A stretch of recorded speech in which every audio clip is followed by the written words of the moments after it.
Ayy, look, yeah, ayy. I'm in the lab like Dexter, brand new batch he tested. I'm with all the extras, don't try and bitch, I'm pressure. I'm the type to step on steppers, I'm the type to step on steppers. I'm the type to step on steppers, I'm the type to step on steppers. What is going on, everybody? Welcome back to another episode of the New Media Podcast. I'm your host, We hope you enjoyed the last episode, although it was very, very long ago. Of course, today's going to be an even better episode. Everybody's here with me. After a 2-week hiatus, we are all back. So I'm looking forward to this episode. And of course, with us missing 2 weeks, there's a lot that we got to get into. The last time we came on here, we were talking about the NBA draft. And so I think we got to pick up right where we left off, and then pretty much take the baton and keep on going. So pretty much that's what's going to be the game plan this week. We're just going to be doing a whole lot of catching up, everything that we've missed for these last couple of weeks, but I'm looking forward to getting right into it. So we're pretty much going to be talking about the NBA draft lottery. We'll be reviewing that, recapping that, biggest winners, biggest losers, the CP3 and Jordan Poole trade that happened a couple of weeks ago before the NBA free agency opened up, and the Kristaps Porzingis trade to the Boston Celtics that happened a couple of weeks ago as well. So, of course, as always, before we jump into our topics today, temperature check. How's everybody doing? Feeling good, man. It's been a while, but we're back, Nice little 2-week break, but I missed our fans. I missed talking about sports these last 2 weeks, so it's good to be back. Summer League is jumping low key. A couple players are hooping, so can't wait to get into that. I'm very, very excited, man. I'm very glad that we're back. We got a lot that we got to get into, and I say without further ado, we go ahead and jump right into it. So we'll go ahead and start off with the NBA draft lottery recap. We're picking up right where we left off, and first things first, I want to talk about our predictions for the lottery. I mean, what was our record for this? We probably hit about on the 4-5 picks out of the 14. Probably, yeah. Yeah, it wasn't very efficient night for us. But that's what happens during the NBA draft. A lot of things go unknown, and a lot of things happen that we can't necessarily control. But we'll go ahead and start off with the biggest winners of the 2023 NBA draft. If I had to say, it's definitely the Houston Rockets. The fact that they were able to get a player in Cam Whitmore, who at one point was projected to go top 5, and he goes all the way up. Goes all the way down to 20, and for them, they were thinking about picking him over a min at some point. They were juggling between their two options, and then all of a sudden they have this opportunity to land right in their lap where Cam Whitmore falls all the way to them at 20, and so they're able to get two guys who are considered 2 top 5 talents in this draft. And I don't really understand the slide from Cam Whitmore's side. I mean, even if he interviewed poorly, or it doesn't seem like there's much medical issues, because summer league he looks fine movement wise and how he is, and there is reports coming out about his coach trashing him during the whole interview process. So the whole slide to me makes no sense. Some of the contenders refusing to get him. It makes sense. They're trying to get guys that fit their culture and what they're seeking to do, and they're not really looking to nurture a young player. But some of these other teams that were in that range and they didn't select him, it's kind of confusing to me. But Houston Rockets to me were the biggest winner of this entire NBA draft. I'm gonna agree with you. Cam Whitmore having Houston having them, probably deciding on him or aiming at the 5th or 6th pick. They're up there saying, hey, this guy is a top 10 talent, we might draft him here. But for them to fall at 21, he got drafted. 20 is fantastic for them. They got 2 top 10 talents on their team. They got a young team. They're building on what they have from the last year's drafts and the year before. And, to pair these two guys together, it's absolutely fantastic, especially having Amen at the 5th pick. He's going to be a fantastic point guard for the team. And I feel like, them walking into this situation, them picking up some vets in the offseason, they're gonna learn a lot. They're going to learn a lot. And, to pair him with KPJ, Jalen Green, Jabari Smith, it's going to be a young team, and it's going to be interesting to see how they fluctuate. And there was a couple other good, picks in this draft. A couple other, I feel like Orlando came up with Anthony Black. I feel like, people said they reached for him early on in the draft, but I feel like he fell perfectly for them, and he's been performing for them in the summer league. So I feel like, they came up good in the draft. I haven't seen much from Jet Howard. I feel like they reached on him a little early, but we'll see what happens. I think for me, I think my biggest winner so far, my biggest winner from the NBA draft, I think I would go with the Utah Jazz. I like their 2 picks. They took Taylor Hendricks at number 9, a guy that we thought would go maybe top 5, top 6. Probably we didn't expect him to fall all the way down to 9, but if he was there, he was going to be taken off the board as quickly as possible. But also the other pick that they got later on in the draft, where they took Keontae George. And so I think, the Utah Jazz, although they're not a team that's going to be contending anytime soon, I think, Danny Ainge has done a hell of a job at building some sort of identity in Utah. And, he's using all of his assets to the best of his ability. He's not, trying to attract any type of superstar. He's just trying to build it from scratch. And he's done it before, so he's trying to do it all over again. I think he got some good solid pieces, and Taylor Hendricks, Keontae George. You also have Lauri Markkanen over there. I mean, it's kind of the bigs are starting to get a little too much, but at the end of the day, the bigs will end up they'll start moving off to different spots. So their contracts will all expire, but they got some nice cornerstone pieces for the foreseeable future, and I think they were arguably one of the best winners in this draft. There's a couple other teams as well. I like what the Indiana Pacers did. I think Jarris Walker just falling straight into their lap. I think it's a match made in heaven. Now he's probably going to be their starting four for 7-10 years, alongside Miles Turner if they end up keeping him. And so there's just Orlando. I learned that Orlando had a lot of doubts. People that said that they were the biggest losers, but so from what we've been seeing from Anthony Black and Summer League, it's been pretty good for them. So I think for me, I'm going to stick with the Utah Jazz. But now that we've talked about the winners, let's go ahead and talk about the losers, the biggest losers of the 2023 NBA draft. I think they did amass a bunch of picks in this draft, but the Charlotte Hornets to me are the biggest losers. And it's not to imply that Brandon Miller is going to be a bad player at all. I do think that he was justifiably going top 5 for obvious reasons. He was the best freshman in the country. He averaged 20 on the Alabama team. He played absolutely phenomenal. He's a 6'9" shooter that can shoot the lights out the ball. He has some on-ball creation ability and some playmaking ability out the pick and roll. But, when you pass up on the opportunity to get someone like Scoot Henderson, who I feel like he just comes in that one game in the summer league against the Rockets, told me enough about how Scoot translates on the NBA floor. I mean, his ability just to read the floor, his poise, he just plays with a lot of pace. He takes his time. He seeks out his spots. He finds his teammates. And so I feel like them passing up on Scoot Henderson. And in reverse, I mean, going back to the point, I think the Blazers were the winners of this draft. They have the opportunity to, potentially move on from Dame. Reports are coming out saying that if it takes months, then it takes months. But, they have the opportunity to build around this core of Shaedon Sharpe and Scoot Henderson. And I feel like that opportunity falling in your lap isn't something that's light, and for the Charlotte Hornets to pass up on Scoot Henderson, to me, it's pretty crazy. But, I didn't expect him to go number 3, but, Brandon Miller, he's a hell of a player. I expect him to play well and be well, but, I had Scoot Henderson at number 2 for a reason. Yeah, I mean, I think the consensus is obviously going to say the Hornets should have taken Scoot Henderson. He's the better player overall. Just because Miller fits the system doesn't mean you have to take the systematic player. But yeah, I'm not gonna say they're the biggest losers. I feel like the Wizards are the biggest losers. Them reaching for Bilal Coulibaly, I feel like they could have went another way in the draft. They could have taken a better player, a much more player that has played more coming up to this draft. Bilal, he's young, hasn't played much. He's raw talent. He's grown quickly. He's grown like 10 inches over the last year and a half. So he's still adjusting to his body. But for them to take that pick at 7 and not, get Taylor Hendricks or keep Walker or draft another point guard that's already been playing in college, for me, I don't know what they're doing this offseason. Obviously, they picked up Jordan Poole, but we'll see. For me, it's the Wizards.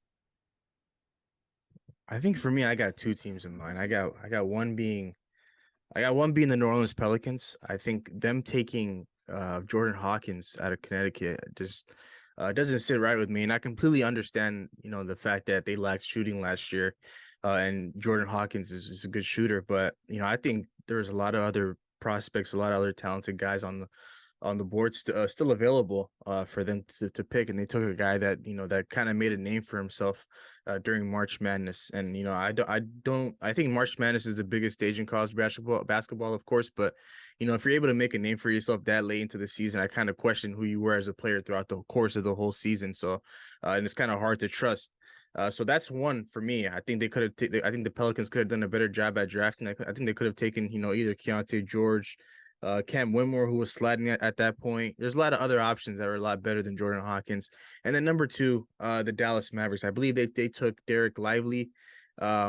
Yeah, I'm not a big fan of that guy. I just after watching the tape, before that our last episode, I understand the need for him. They need a guy that can just be a rim protector, be that guy that could protect the paint and stuff like that. But I'm not too entirely sure how he's going to fit in a Luka Doncic, Kyrie Irving led offense. I'm not too sure. He's not a guy that's going to demand touches. He's probably just going to be a guy that works around the rim and stuff like that. But it's going to be tough to keep a guy like him on the floor during crunch time. And I'm pretty sure they're going to resort back to their old ways where it's Kyrie and Luka playing one-on-one basketball, and they have a lot of other shooters around them. Like Maxi Kleber and stuff like that. So those two are my biggest losers for sure. The Hornets, I think the Hornets are probably the most obvious one, them passing up on Scoot Henderson to take Brandon Miller. I don't think we'll ever understand why a franchise who pretty much was at the bottom of the barrel last year are drafting for best available instead of best fit. But I guess it's going to be interesting to see how that whole thing plays out. But aside from all of that, I look at the rest of the draft. I think the fans do need to hear your thoughts about the number 18 pick for the Miami Heat. I think like in Spoelstra and in Pat Riley's mind, they're essentially looking for a player that to them fits a culture of what the Miami are essentially trying to do. They're trying to get a ready now player to help contribute to winning right away. But I just feel like at that point in the draft, if you have a talent like Cam Whitmore available, or if you have you got to get players that suit the system more. To me, Jaime, he's not necessarily a spot up shooter in the essence of he's taking high volume 3-pointers. His 3-point shot was very streaky. He's a lot more mid range oriented, and in our system, that's less likely to happen. And I just see him. It depends on what role he's gonna fit. I think defensively he's gonna have issues guarding wings and faster guards.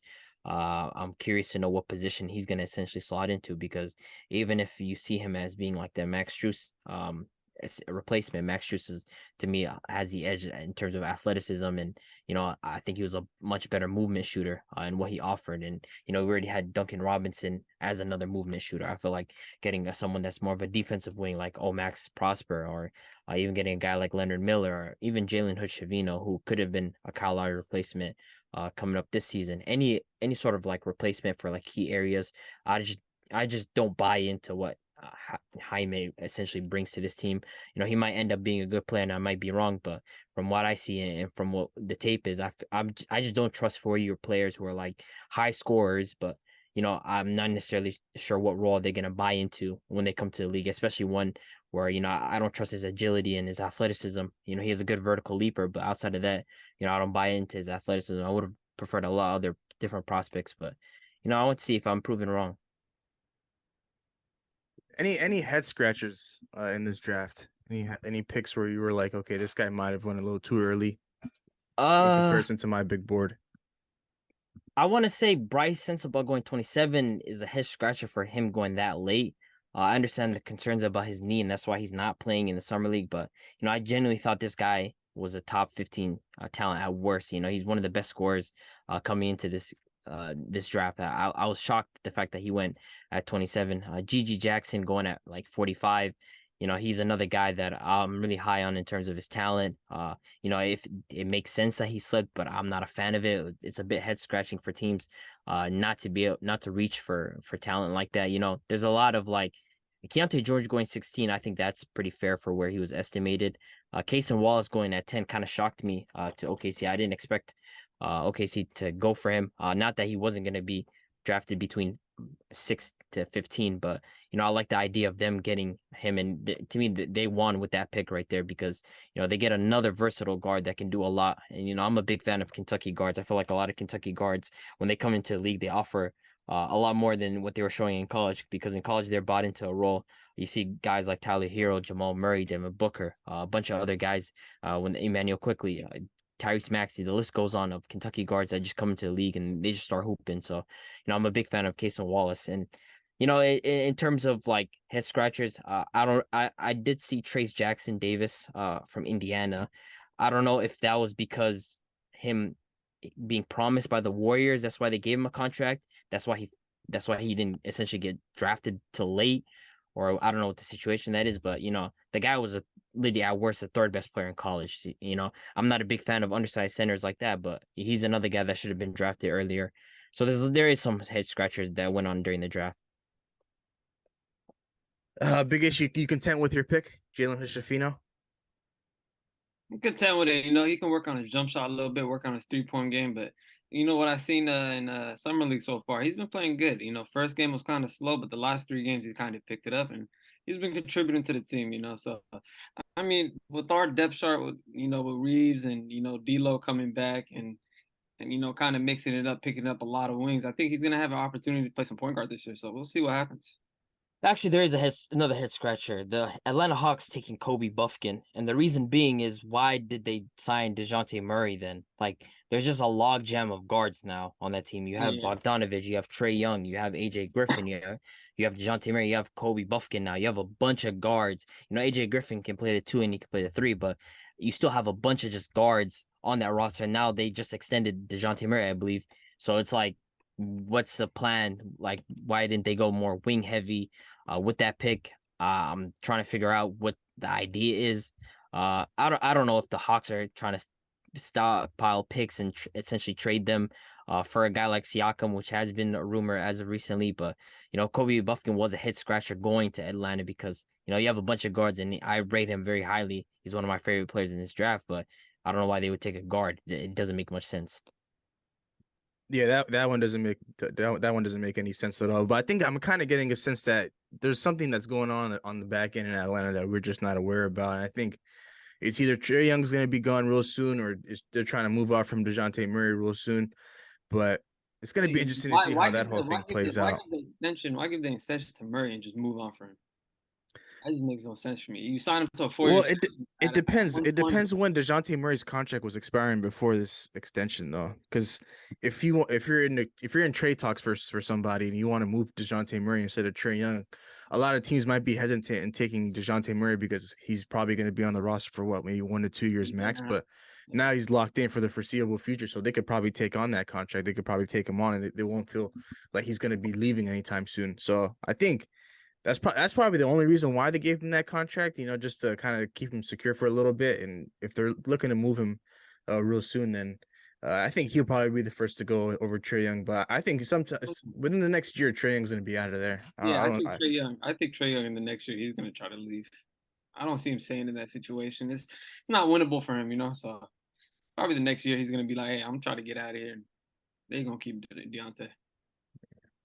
We're just gonna have to wait and see on what that house situation ends up looking like. But overall, about that one guy on the Warriors. What's his last name? Quintaneros or something like that. Lester Quinnins. Yeah. Oh, the Jordan Poole replacement. Hey, his game is just like Poole, and I feel like the Warriors right now. He's been hooping, and for him to step into that system off the bench, I don't know. It might find another good bench replacement like for Jordan Poole, especially with him playing off the bench with CP3, and he's gonna be just taking a whole lot of knowledge. Hey man, speaking of CP3 and the Golden State Warriors, we'll go ahead and move on to them now. So a couple of weeks ago, breaking news that shocked the internet, news that shocked the media world. Jordan Poole got traded from the Golden State Warriors to the Washington Wizards for Chris Paul. The Wizards did receive Patrick Baldwin Jr., Jordan Poole, Ryan Rollins, a 2027 second-round pick, a 2030 first-round pick, and cash considerations. And the Warriors only received Chris Paul in this trade. And so, I guess, what are the Warriors thinking? Draymond came on the podcast P, and he was essentially talking about like their biggest issue come playoff time was a lack of variety in terms of their scoring, which it is kind of true. Like outside of like Steph, where he was just coming off ball screens, or maybe when they really did run Steph pick and rolls, it was just like there's a lot of staleness to the Warriors offense, and it got stifled by the Lakers defense. The Lakers defense was elite, but it just felt like the Warriors offense just didn't have counters. And you watch the Denver series versus the Lakers, they had a lot more counters and how they were able to score. And, Draymond was talking about how CP3 is going to come in, and he's going to essentially provide a different level of scoring or different level of offense or another variety to this team, whether that's through the pick and roll, controlling the pace, setting the tone. But it's just, I just don't know how it's going to work, considering the fact that the Warriors are like almost dead last always in terms of running pick and roll. You know, and there's no real like role big man on this team outside of Kevon Looney. You know, I just don't understand how CP3's game translates on this Warriors team. He's not a movement type of guy. Defensively, it's not as much there anymore. You know, as a playmaker, I still think he's extremely strong. But he doesn't create as many advantages as he does, you know, previously. So I'm curious about how they're going to essentially try to fit CP3 into the system. You know, I've heard he might be running the bench unit. He might be starting. I don't know how that is going to essentially look with a Steph and CP3 lineup in crunch time. Because when you have CP3 on the floor, you know, what does he offer to this Warrior system? You know, Clay's a movement shooter. Steph's a movement shooter. You know, Wiggins is a cutter. He's a spot up shooter. Draymond's their main playmaker. So where does that leave Draymond in the mix if they essentially have a CP3 lineup and Draymond's in there as well? What role does Draymond play if he's not the playmaker on offense? And we know he's not much of a scoring threat these days. So it's just a confusing move. I don't know what I really thought it was going to be a move for them to trade. Afterwards, they're going to just ship CP3 off for some depth or something. But it seems like they're hell bent on making this work with CP3, and I just don't see it. Me, the main reason for the Warriors, I feel like, their rim pressure was probably dead last in the league. It was one of the worst. And then for them to make this move for CP3, it just, I don't know. To me, you still have size difference. You don't have no bigs. You don't have a great center that can score, that can give you another option. And it's the same type of offense. You guys got a bunch of movement shooters. You got Clay, Steph. How's it going to work with CP3 just holding the ball most of the time, trying to pick and roll? Who's he going to pick and roll with? So for me, it's going to be a different look of the Warriors. CP3 in the interview, I think earlier today, said, hey, I don't know if I'm going to be coming off the bench. Me and Steve Kerr haven't talked about that, but he tried to imply that he's a starter. I don't see him starting at all. I see him coming off the bench, but we'll see what happens. For me, I felt like they could have waited. They could have got more for Jordan Poole. They could have got better players. I mean, Jordan Poole, a young player like that, helped win the finals. I feel like they could have got a better package, but hey, they settled on CP3. It's a small team again. Kevon Looney's your biggest man. He's 6'9", 6'8". Draymond's your second biggest guy. Dario Saric, I feel like he's a soft center, so he's another center that just stretches the floor, likes to stay at the three-point line. So we'll see what happens. But to me, I don't like this move. I don't like this move for the Warriors. I feel like they didn't hit the objectives that they needed to fix in the offseason, implying that, you got to fix up on your rim pressure. And like they hit a wall against the Lakers. It was pretty tough for them. They, second offensive changes they couldn't make. It was one step and then, hey, they're stuck at that step and they couldn't make it to the second step. So we'll see what happens. Maybe it's a move to bolster their bench. I guess the idea for them is to help their bench unit control the offense a little bit more. Like they don't really shoot the mid range as much as they should have. I guess they brought in CP3 for this variety of like a pick and roll and like the mid range shot. Essentially, I think the idea for the Warriors is for him to improve like Jonathan Kuminga and Moses Moody's play, getting them into easier spots. It's just I get the idea. Like it took me a while to accept the fact that, okay, this is what they're trying to do. They want to add more variety. They want a different taste to what the Warriors offense is, because, when the Warriors weren't hitting threes against the Lakers, they literally could not do anything. They were stuck. Like the Lakers had a lot more variety in how they were scoring. They were getting inside. They're getting to the free throw line. You had people complaining, why the Lakers keep getting, free throws. It's just the Warriors weren't getting rim pressure. Like it's literally a difference. The Lakers were getting to the rim. The Warriors weren't getting to the rim. When Clay went literally missing the last 4 games, when Steph couldn't hit his threes, where was the offense coming from the Warriors? So I guess their idea is like CP3 comes in with the bench unit. He helps control the pace. He runs a pick and roll. He gets guys like Jonathan Kuminga and Moses Moody in easier spots, which I understand because Jordan Poole is a little erratic last season. He wasn't really controlling the bench, He was just looking to score, to be honest. That was his main option. He was just coming on to score. But I do want to see Steve Kerr actually give, Moses Moody and Kuminga opportunity to play. I think he's kind of forced now. He's kind of forced to now. Last year, he was mostly dependent on the older guys and running the same lineup and just throwing in Jordan Poole off the bench. And not a lot of guys off the bench were getting minutes. But I feel like he has to trust these young guys.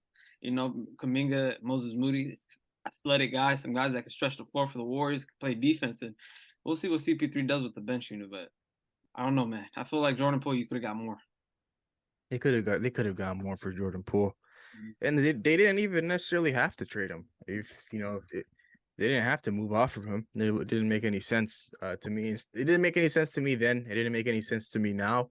I think 3 days into Mike Dunleavy's tenure as GM for the Golden State Warriors, and he makes a move like this, I think it's pretty much a recipe for disaster. I believe I had a clip in October when Draymond Green punched Jordan Poole, and I said something along the lines of that Draymond Green has done a lot more harm than good for the Warriors franchise. And a lot of people had mixed feelings about that, but here we are now. We have the 2016 NBA Finals where he gets suspended, and we have the whole Kevin Durant situation, and now he's ran Jordan Poole out of town. The Warriors had to make a decision between Draymond Green and Jordan Poole. They weren't going to go into another season with those two guys not on talking terms and not on speaking terms, and so it's like they had to pick and choose, and they chose the guy that they've been rocking with for forever over a guy that's going to be their future, the guy that Steph's supposed to hand the keys to in about 3-4 years time. And so, it is what it is at this point. But I think as of right now, I'm very confident in saying that the Golden State Warriors will probably never win a championship again in the Steph, Clay, and Dre era. I think their window is completely closed now with this move. CP3 is 38 years old. He's only getting older. You can't really rely on him at any point in the playoffs. And so it's like, even if they get there, which I believe they'll probably will as like a play-in team this upcoming year, CP3 is not gonna provide much for this team, and they already have a lot of depth issues because they pay a whole lot of their guys. You have Steph, Clay, Wiggins, Draymond Green, and now you add Chris Paul into the mix, who's also on the last year of his contract. And so it's like the Warriors right now, they're kind of clueless. They have no sense of direction, and like the same problems they had last year, they're gonna have it this year. They still have a lack of depth. They still don't have a strong bench core like they did in previous years, and so they're just going back to war, relying heavily on Steph Curry and Klay Thompson to bail these guys out. And I just don't think that's going to be the recipe for winning basketball games for this Warriors team. I understand that they just won a ring 2 years ago, but here we are now after getting cooked last year by the Lakers. You want to be able to improve on that, and they made pretty much no improvements. They didn't make any crazy moves in free agency. The only move that they made was signing with Dario Saric, and now after Chris Paul. So it's just like I don't understand this move whatsoever. I think the Wizards came up on this guy. I think they came up big in this trade. They got a lot of assets, a lot of picks. Even if those players after Jordan Poole don't pan out, like Ryan Rollins or Patrick Baldwin, they have the draft capital, and they have Jordan Poole, who's already kind of made a name for himself in this league, and he could take his game to the next level. Now he's being put in a different situation where he's going to be in more leadership roles. He's going to have to, command an offense. He's going to have to lead that team along with Kyle Kuzma. And so it's Jordan Poole. He ended up in the best situation possible for him. He's going to be the lead guy in Washington. He's going to be a guy that's probably going to average about 23 to 25 points per game because he's going to have the freedom to do whatever he wants. And so, it's good for him, but for the Warriors to kind of pick a side and keep Draymond Green and move Jordan Poole off to the side is kind of like, it is what it is.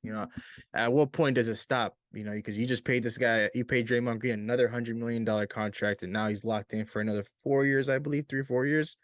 So this pretty much is the end of the road for the Golden State Warriors. If it didn't hit you, when the Lakers beat them, it's going to hit you now. Let it hit you now. It's going to hit you this entire season when, Warrior fans are going to be trying to be optimistic with the whole CP3 situation. I just can't see it happening. So, they'll probably be, like I said, they'll be a playing team at best. If anything, they'll probably be dangling between 6 and 7, but it is what it is at that point. So, the Wizards did a hell of a job at acquiring Jordan Poole, and although they're going in a rebuild direction, it doesn't hurt to start off with Jordan Poole and Kyle Kuzma as your two cornerstone pieces. And so, they weren't the only team that made a move though. We'll go ahead and talk about Kristaps Porzingis going to the Boston Celtics. I believe it was a 3-team deal.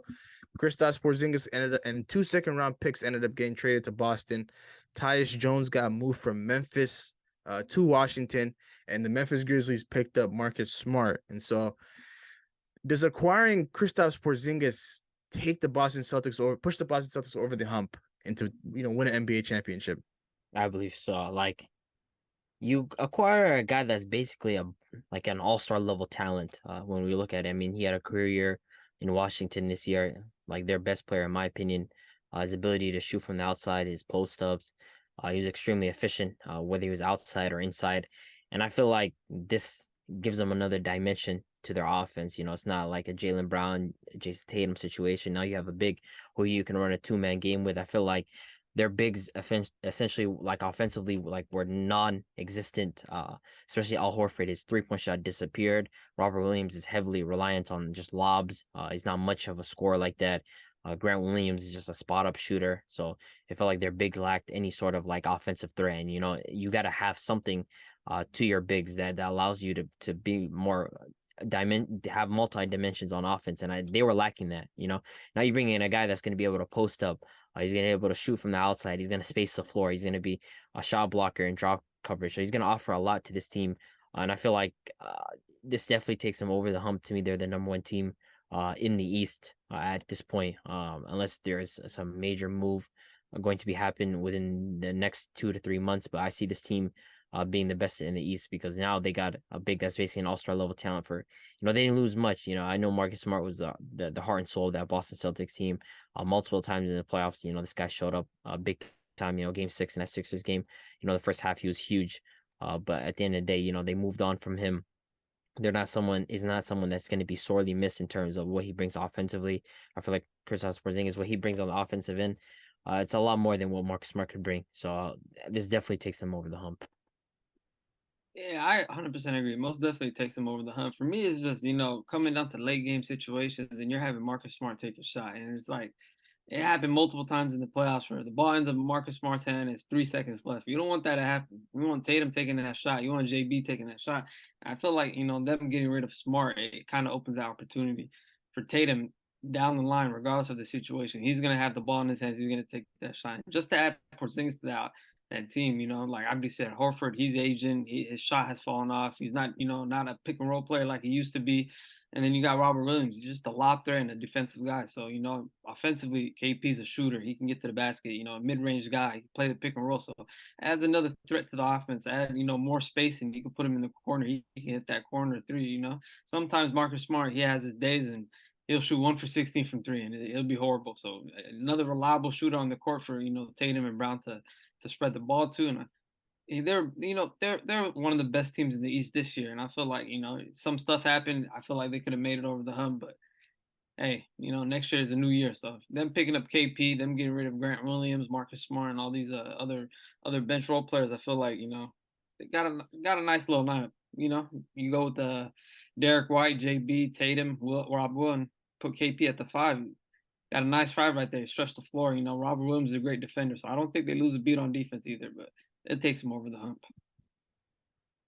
I know a lot of people are kind of being blinded by this move. I understand, Kristaps Porzingis is coming off his best season in a very, very long time, but at the same time, number one, I do want to talk about the Boston Celtics moving off of Marcus Smart. I think the Celtics moving off from Marcus Smart is a plus.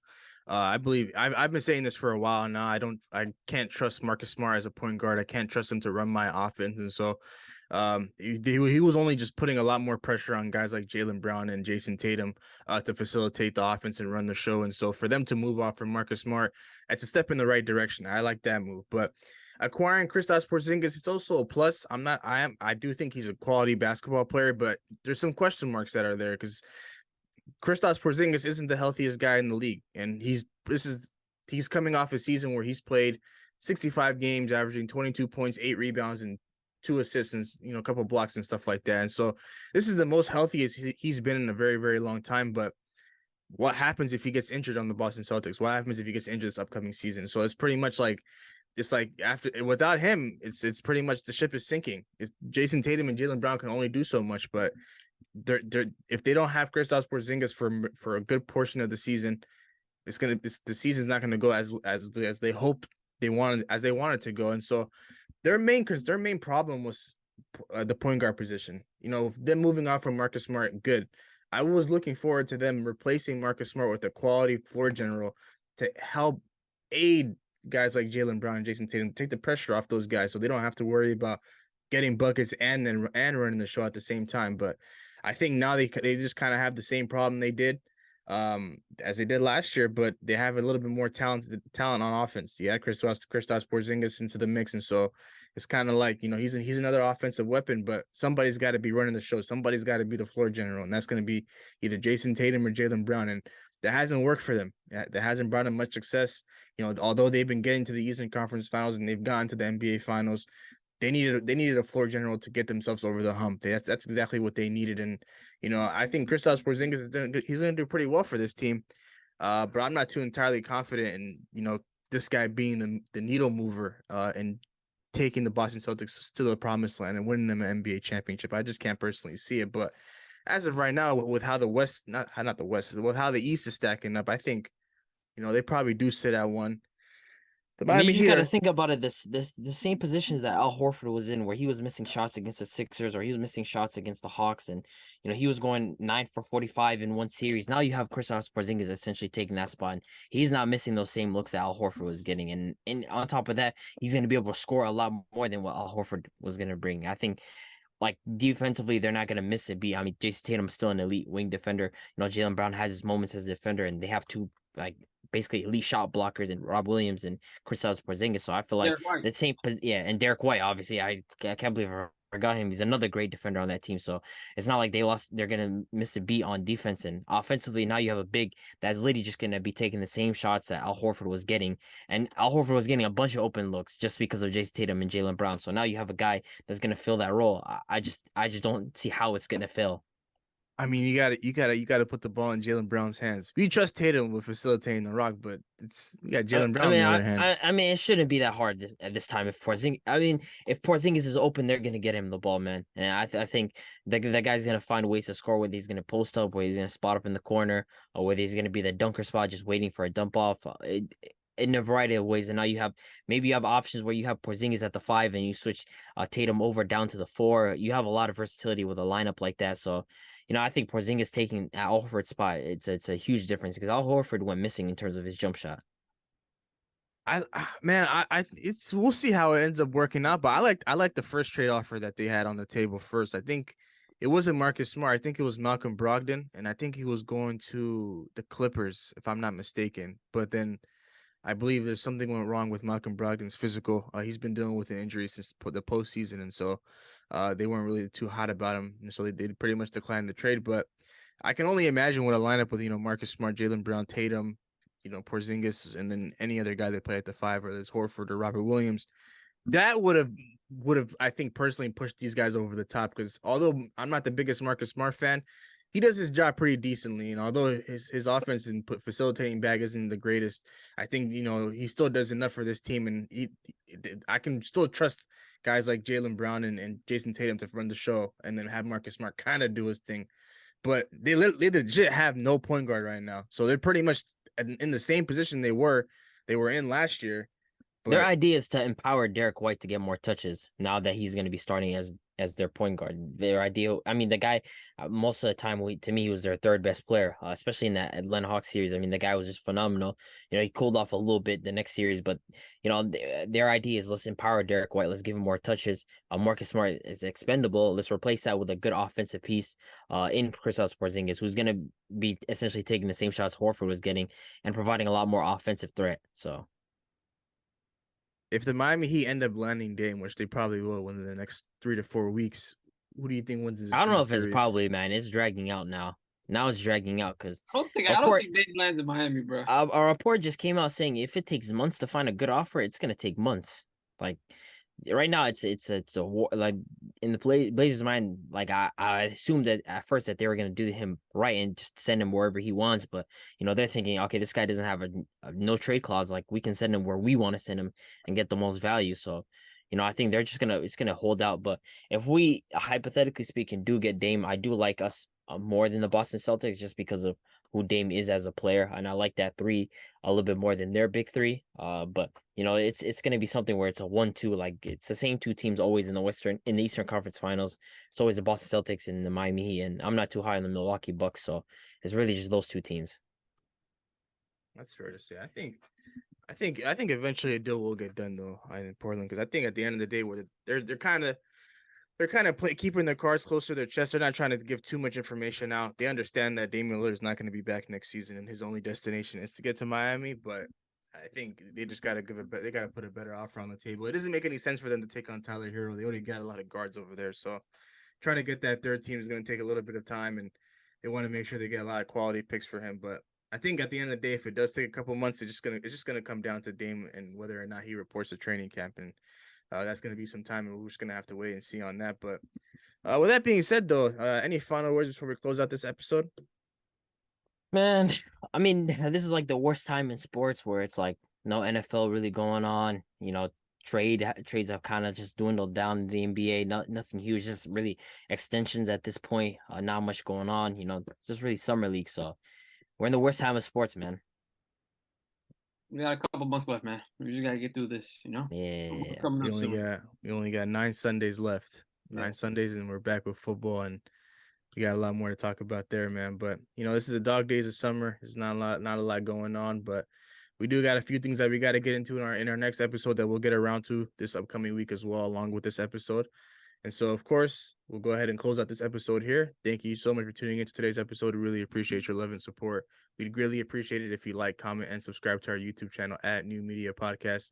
And for those of you that are watching us on YouTube, all of our social media handles will be at the end of this video. And if you're listening to us on Apple and Spotify, if you go to our Instagram page at New Media Podcast, you'll be able to navigate yourself to all of our social media handles there. So once again, thank you so much for tuning in. And of course, we'll see you guys in the next one.